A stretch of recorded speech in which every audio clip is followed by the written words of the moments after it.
বিসমিল্লাহির রহমানির রহিম। আজকে আপনাদেরকে আমি একটি তেলেসমাতি বিদ্যা আপনাদেরকে আমি শিখিয়ে দেব।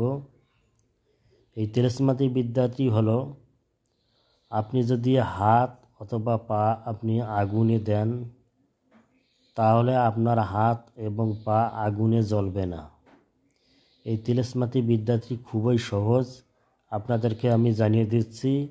আপনারা প্রয়োগ করে অবশ্যই আমাকে প্রমাণ করে জানাবেন।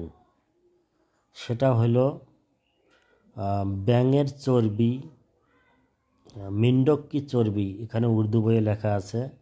মিন্ডক মানে হলো ব্যাঙ।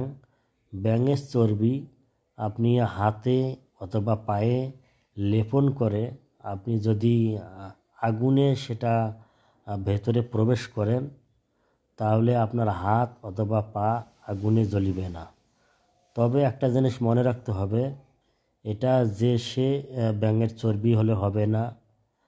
জঙ্গলে যে ব্যাঙ থাকে, মানে জংলি ব্যাঙ, আপনি জংলি ব্যাঙের চর্বি হাত ও পায়ে মেখে আপনি যদি আগুনে প্রবেশ করান, সকলেই আশ্চর্য হয়ে যাবে, আপনার হাত এবং পা আগুনে পুড়বে না।